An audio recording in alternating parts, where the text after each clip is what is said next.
The legal issues are really serious. These are major felonies. These are conspiracy to commit wire fraud and related charges. The players could face conceivably years in prison if they're convicted.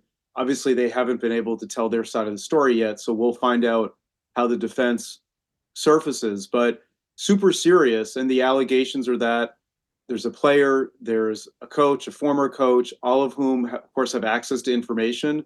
A player can change his play to further bets. And there's even ties, alleged ties to the mafia. So there's a lot here that will take a while to unpack. And we heard during the news conference that the NBA is cooperating with this investigation that has spanned a number of years. What do you think the NBA is doing right now as it tries to sniff out any other potential problems? What do you think is happening inside the MLB, the NFL, the NHL? Yeah, so one of the challenges for all of these leagues is that they're not law enforcement. They don't have the ability to issue subpoenas. They don't have the ability to compel witnesses to talk.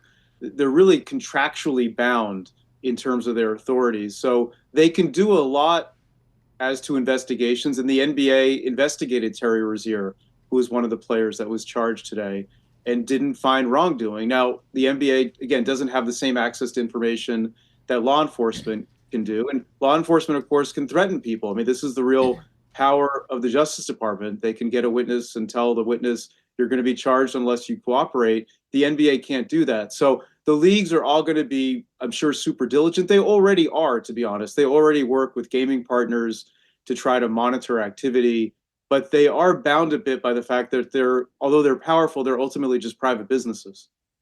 What kind of message is it sent when the FBI director comes up from Washington, D.C. to participate in this press conference alongside the other folks in the New York City area?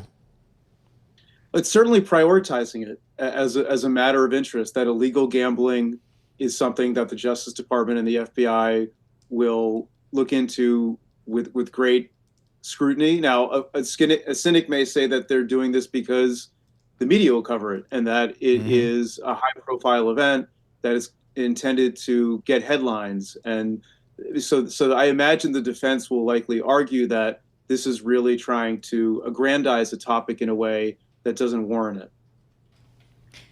Do you expect that there's going to be changes, Michael, to how the leagues set out their policy for players and other personnel when it comes to sports betting, sports gambling? I mean, there's obviously it's banned when it comes to their own teams, and it's not something that they're supposed to be doing. But as we've seen, that's not the case.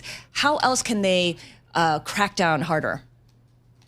I think one thing is that leagues can crack down harder by pushing gaming companies to drop these prop bets. This isn't the whole story, but a lot of this stems from prop bets, the idea that you can bet on how a player will do in a particular sequence in a game. So in other words, a basketball player, will that player get more than 2 rebounds in the second quarter? The reality is that it's really hard to monitor to see if the player is actually doing something a little fishy or not, because we don't really notice, right? That may not affect the outcome of the game. A player might get hurt. The fact that these players involved allegedly feigned injuries, how do you say someone's not hurt? I mean, it creates a lot of awkward terms of a compliance. So part of the problem, I think, is prop bets in general, that they're offered by gaming companies. I know that the NCAA's president, Charlie Baker, has spoken out against prop bets. They're really difficult to monitor. Of course, that's not the whole problem. There's all sorts of issues with this industry in terms of the pervasiveness of advertising, getting young people, college students to bet. There are a lot of areas of concern that need greater scrutiny that go way beyond the leagues, in my opinion.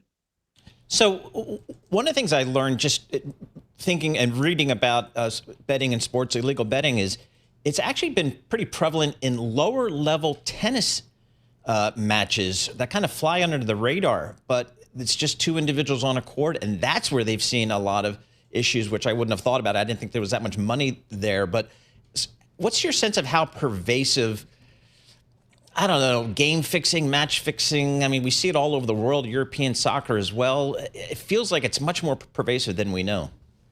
I think it is. And I think for that reason that you just noted, that it's these low-level events that don't get a lot of detection.